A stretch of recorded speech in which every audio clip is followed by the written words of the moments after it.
Hi, I'm Rebecca Yates, Product Manager for Telehandlers, and today we have our first Roto telehandler for North America. This is the JCB 512-83R. Similar to our standard telehandlers, for our nomenclature, a 5 means it's a JCB. The next two digits are going to be our max capacity, so 12,000 pounds. And the next two digits after the dash are going to be the max lift height at 83 feet, and R for Roto.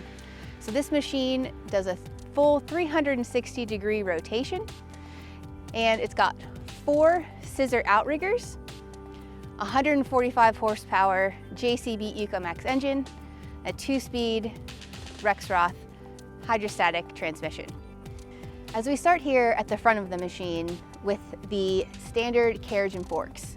So there's a lot of different attachments available from JCB for your Roto telehandler, and every attachment is RFID tagged. So the machine knows which attachment is on the front end, which communicates back to the display, which communicates to the operator where they are within that capacity. This attachment is our carriage and forks, and it's the JCB standard Q-fit. So continuing in that design, it's manually exchanged for different attachments, but it's super easy. Push down on the lever, set the attachment down, and switch it with a new attachment. The 512-83R uses a 4-section boom, and we actually use 2 C channels. So just like our standard telehandler that uses the U shape with its bent and one piece of steel welded on the bottom, similar concept is this C channel. You can see it right here in each section is still curved, and then we weld just one seam. So at all times we're trying to reduce the number of welds, creating a really strong, robust boom that's going to be able to, take all of that pressure and those loads that you're going to be putting on it. The Roto has 4 individual outriggers, and we use the scissor kind of outrigger, which cross over each other, and that's to get the strongest stability out of the machine. Now, you can actually individually function each outrigger. You can also sequence them.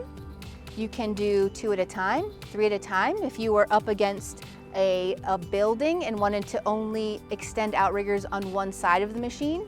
Now, to get the full capacity of the Roto telehandler, the outriggers do need to be fully extended and fully deployed pressure on the ground to get that full capacity depending on what load chart that you're using.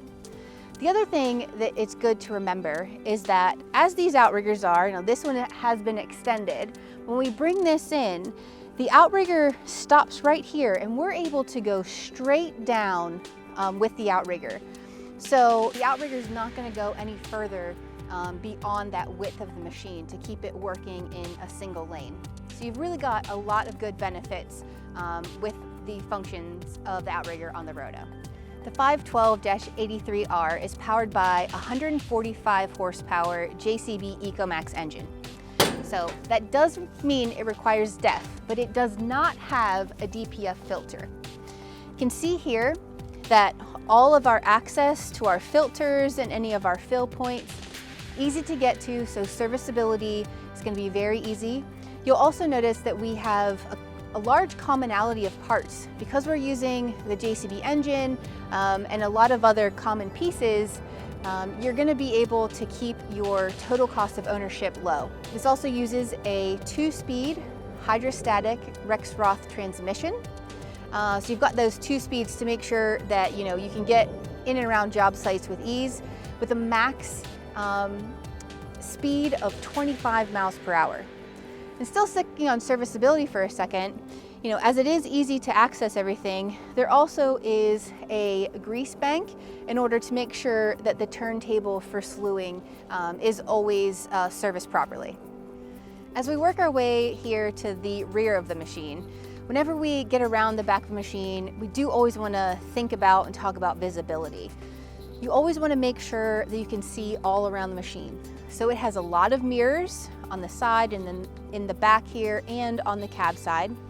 We also have optional camera kits that include a rear camera, as you can see here, as well as on the side, and there can also be a camera at the boom nose. So the operator can truly see all around the job site to make sure that they're very aware of everything that's happening around them. As we work down here, we've got dedicated impact points. So as the machine spins, this is potentially where, if there is something in the way, it would hit here and not damage another part of the machine. Again, as we continue down, you've got your recovery hitch. You'll also notice on the Roto, there's always steps or a ladder. So on every side, you're going to be able to access the machine for maybe there's an emergency or for service. You're always going to be able to get up and around on the machine. So you're going to see a couple different places where you may see some ladders. Now, as we've made our way around to the cab side of the Roto telehandler, here for your daily checks, again on the operator side, so easy to do before you start your day, but you're able now, again at ground level, everything is all in one place. So we've got our hydraulic fill and your sight gauge, you have your diesel fill, your batteries, including your battery isolator, your DEF tank and fill, which again, just a note, it is a different color to try to make someone very aware that it is for DEF and not anything else. And then our air filter as well. So all of those daily service checks that you need to do before you get going with your day, all in one spot, easy to get to, just a quick check and you can be on your way. So now we're in the cab. And first thing I want you to notice is all the open space.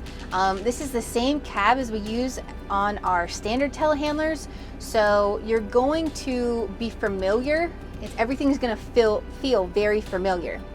So when we look at the controls, you'll have on our right joystick our boom up and down and our tilt and crowd. And then on our left joystick, the main functions are going to be telescope in and out and our slew left and right. Now one of the things I do want to point out on these joysticks, not going through every single control, but is the joystick lockout.